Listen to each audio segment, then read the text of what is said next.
Hello everyone, welcome to this episode of competitive मंच। तो इस एपिसोड में हम लेकर मौजूद हैं एक इम्पोर्टेंट टॉपिक जो कि इंटरनेशनल बॉर्डर्स है। और इसमें हम लोग जानेंगे कि कौन सी इंटरनेशनल बॉर्डर किस दो देशों के बीच स्थित है। और यदि यह वीडियो आपको अच्छी लगे तो लाइक ज़रूर कीजिएगा और चैनल को सब्सक्राइब कीजिएगा, और आपके पास जो भी स्टडी रिलेटेड ग्रुप होगा उसमें शेयर जरूर कीजिएगा।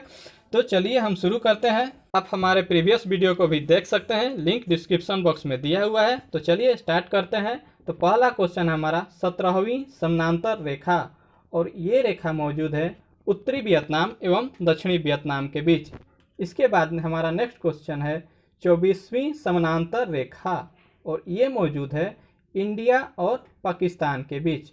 इसके बाद हमारा नेक्स्ट क्वेश्चन है ओडर नीसे रेखा, और ये मौजूद है जर्मनी और पोलैंड के बीच। इसके बाद हमारा नेक्स्ट क्वेश्चन है सिगफ्राइड रेखा, और ये मौजूद है जर्मनी और फ्रांस के बीच। इसके बाद हमारा नेक्स्ट क्वेश्चन है मैकमोहन रेखा, और ये मौजूद है भारत एवं चीन के बीच, और ये अरुणाचल प्रदेश वाले साइड का बॉर्डर है। इसके बाद हमारा नेक्स्ट क्वेश्चन है रेड क्लिफ रेखा, और ये मौजूद है भारत एवं पाकिस्तान के बीच। इसके बाद हमारा नेक्स्ट क्वेश्चन है हिंडनबर्ग रेखा, और ये मौजूद है जर्मनी एवं पोलैंड के बीच।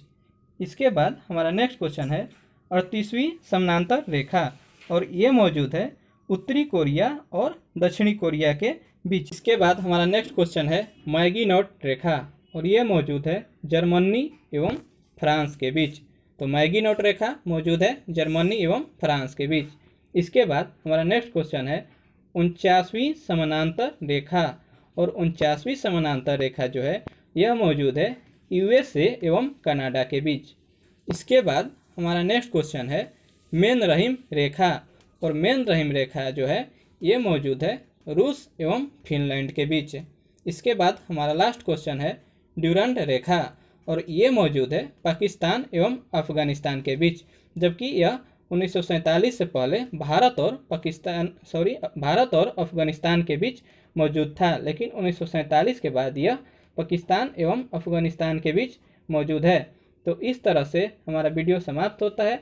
आप वीडियो को लाइक एवं चैनल को सब्सक्राइब जरूर कीजिएगा, और आपके पास जो भी स्टडी रिलेटेड ग्रुप होगा उसमें शेयर जरूर कीजिएगा, और हाँ, बेल आइकन दबाना नहीं भूलिएगा, ताकि आपको अगले वीडियो के लिए नोटिफिकेशन मिलता रहे।